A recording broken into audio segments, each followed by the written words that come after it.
A while back, we wrote a wonderful book called Money and the Law of Attraction. Many people were eager to know how to put money into the equation. And from that, Jerry chose 60 predominant statements, our favorites and his. And we think that this 60-card deck of affirmation cards represents the best vibrational latitude that anyone could achieve for the allowing of well-being on all fronts, not just financial, to flow into your experience. But we also know that when you're standing fixated on the problem of not enough money, that these cards are as much a curse as a blessing. Because when you affirm what you want, when you're feeling strong absence of it, you just get defensive, don't you? I can earn money by doing what I love to do. Right. The story I tell is the basis of my life. That's not good news. My every story is attracting its vibrational match. Oh, kill me now. I can see my world through the eyes of Source. My source must be blind. My attention to unwanted attracts more unwanted. Damn. When you are standing in a place of not feeling good, not having what you want, not seeing the evidence of the prosperity that you want, and from that place of real fear or deep frustration or even anger, you make an effort to get it right. Your effort backfires because you're efforting against resistance. In other words, law of attraction doesn't effort against resistance. Law of attraction waits until you're a cooperative component and then just draws you with the other cooperative components, you see.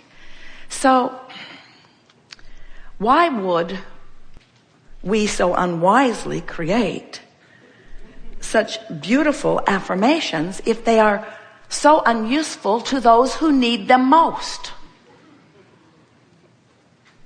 Because need and desire are different frequencies. Because problems and solutions are different frequencies. Because we know that sometimes you'll be in the vibration of solution. Sometimes you'll be in the vortex. Sometimes you'll be tuned in, turned on, tapped into who you really are. Sometimes you will have just made love with your lover and you will be so high on life. Sometimes you will have just seen a rainbow or a sunset. Sometimes you will have been petting your cat or listening to music. Sometimes you will have just come out of meditation. You will be feeling absolutely no resistance whatsoever. And when under those conditions from inside the vortex, you read or affirm, my life is as good as I allow it to be, sweet music to my ears. I'll read the other side of that card. I am always receiving the essence of what I am giving. So good to be in charge of my life. Welcome to planet Earth. You are here to have and seek joy. I can follow the trail of good feeling thoughts. In my appreciation, I allow myself to receive wonderful things. From inside the vortex, these feel so good. Goosebumps ripple up and down your body. And while you affirm from inside the vortex, you tune your frequency there. You practice the frequency of it. What good is that? It makes you less likely to be out of the vortex. It makes you more solution-oriented, less problem-oriented. It cues you up. It firms you up. It establishes your vibrational position in the universe, and everything in your world then shifts because your point of attraction shifts. You spend a day aware of the vortex and doing your best to get in, and once you know you're in, stay in. Milk it, milk it, milk it, affirm from inside the vortex. You shift your point of attraction so dramatically that every relationship that you have immediately shifts because you're no longer a match to the components of that person you work with, or that person you work for, or that person you live with, or those people that you know. You are no longer the same vibrational match to the people at the diner, or to the people in traffic, or to the people with whom you place your orders, or with the people with whom you co-create. When you shift your point of attraction, everything shifts. Everything shifts. Everything shifts. And as it shifts from inside the vortex, it shifts for the better. You keep that up a little bit. People watching you will say, "What is your magic?" And you'll say, "I stopped trying so hard. I discovered that effort was counterproductive, because the time I felt that I needed to offer the most effort was at the time I was offering the most resistant vibration. And I discovered I could not buck my own current. All I did was wear myself down, break myself down, defeat myself, and make it harder." So what did you decide to do, they ask. If you stop effort, won't the world come to a screeching halt? Then they really come after you. Well, if nobody went to work, then what kind of a world would it be? Happier. But that's not what we're suggesting. We're not saying don't go to work. We're saying don't go unless you're in the vortex. We're not saying don't have a meaningful conversation. We're saying don't have it unless you're sure you're in the vortex. We're not saying don't offer action. We are saying let action be inspired from inside the vortex, and the action not only will be profoundly more productive. Oh, the leverage from inside the vortex is almost uncalculatable. The effort from inside the vortex, the leverage from inside the vortex is huge, because you have the energy that creates worlds flowing through you, and the cooperative components are immense. But we're not encouraging you to offer effort from outside the vortex, because it backfires. A few years back, we wrote a book with the best title ever given to a book. Ask and it is given. And it was speaking about exactly that. Because when you ask, even with a soft preference, the vibrational part of you, the non-physical part of you, the source energy part of you, the God force part of you, doesn't just answer the request, it becomes the vibrational equivalent of the solution. So if you've got a problem, the solution is there immediately, because you can't have a problem without asking for the solution. You can't have a question without asking for the answer. And in this magnificent universe where you ask, source answers. Where you ask, it is given. That's what's happening. So when we say to you, do you know what you're wanting? And some of you say, well, I don't think I know it in the fullest. I just know that right now this chair is not as comfortable as I would like it to be. Or right now I know that I wish my kids were behaving better back home, where I locked them in a room and said, I'll be back. Be good. But we want you to know that there is this amassed vortex that not only knows what you want, but is what you want. It's the vibrational version of all that you have been requesting that has already been amassed, and all cooperative components have already been drawn to it. Do you know that for everything you want, cooperative components are immediately available? That's why there can and should be immediate manifestation of the things that you want, because when you ask, it is given vibrationally. But there is this lag that happens with so many of you.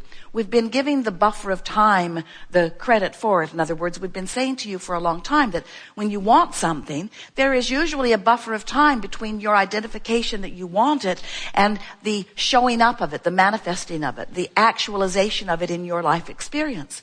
But we want you to know that the only reason that there is that lag is because when you launch your preference, when you amend your desire again and again and again, as you do all day, every day, you are usually not up to speed. You're not a cooperative component to what you're asking for. And the reason that you are not, sometimes, often, usually, a vibrational match to what you're asking for is because you are so what is oriented. You're so deciphering the present manifestation. So when your present reality shows you something that you want, most of you are still so actively involved in explaining what's wrong with the present reality that you prevent yourself from being a cooperative component to what you are looking for. You know, a question has a vibration, and an answer has a vibration. But the vibrational difference between the question and the answer is a big vibrational difference. A problem has a vibration. A solution has a vibration. But there's a vibrational variance between the problem and the solution that keeps you from being a cooperative component to the solution. So it's really interesting thing to see that when you ask for something, immediately the source within you, we call that your inner being, the whole of you, becomes an immediate vibrational match to what you're asking for. And law of attraction gathers the cooperative components to it. So there is an immediate attraction of everything that you are asking for. But if you're still beating the drum of what is, I don't have enough money, I don't know what I'm going to do, I've never had enough money, I don't know hardly anybody who has enough money. As you beat the drum of what is, you hold yourself vibrationally apart from what you are really wanting. Now the best news in all of that is every time you do that, you can feel your vibrational discord. We have enjoyed this interaction more than words can convey.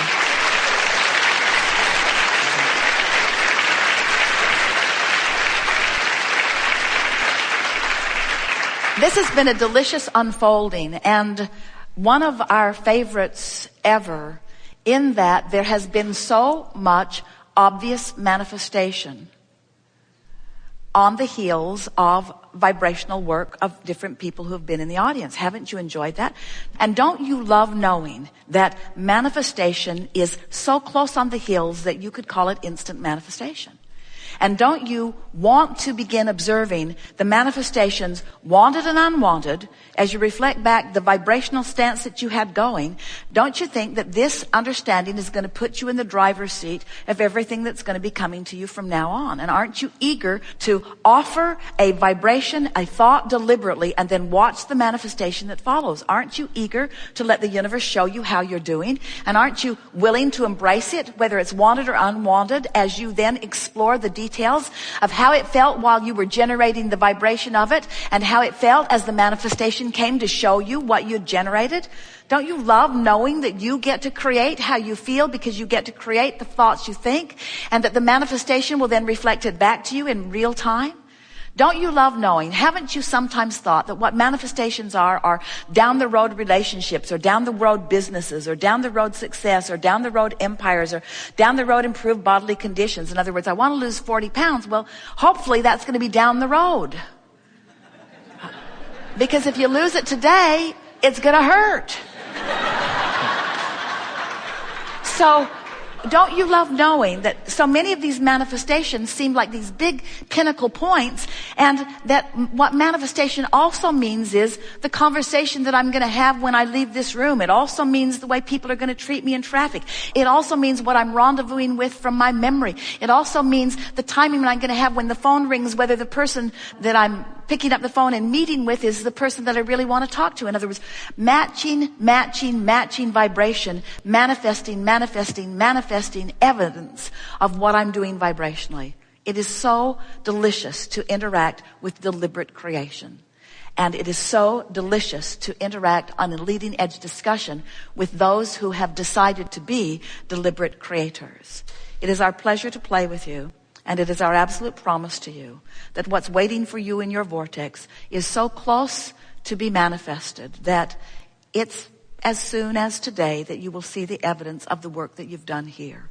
Lots of evidence. In other words, watch for it and note it.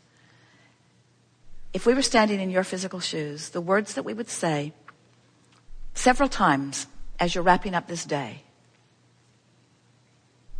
I am the creator of my own reality.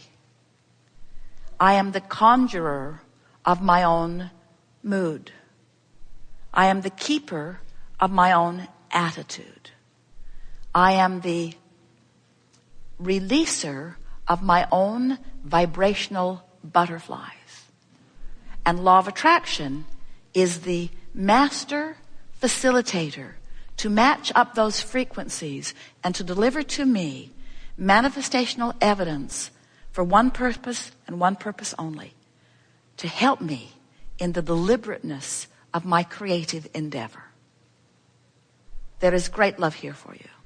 And as always, we remain expectantly, joyously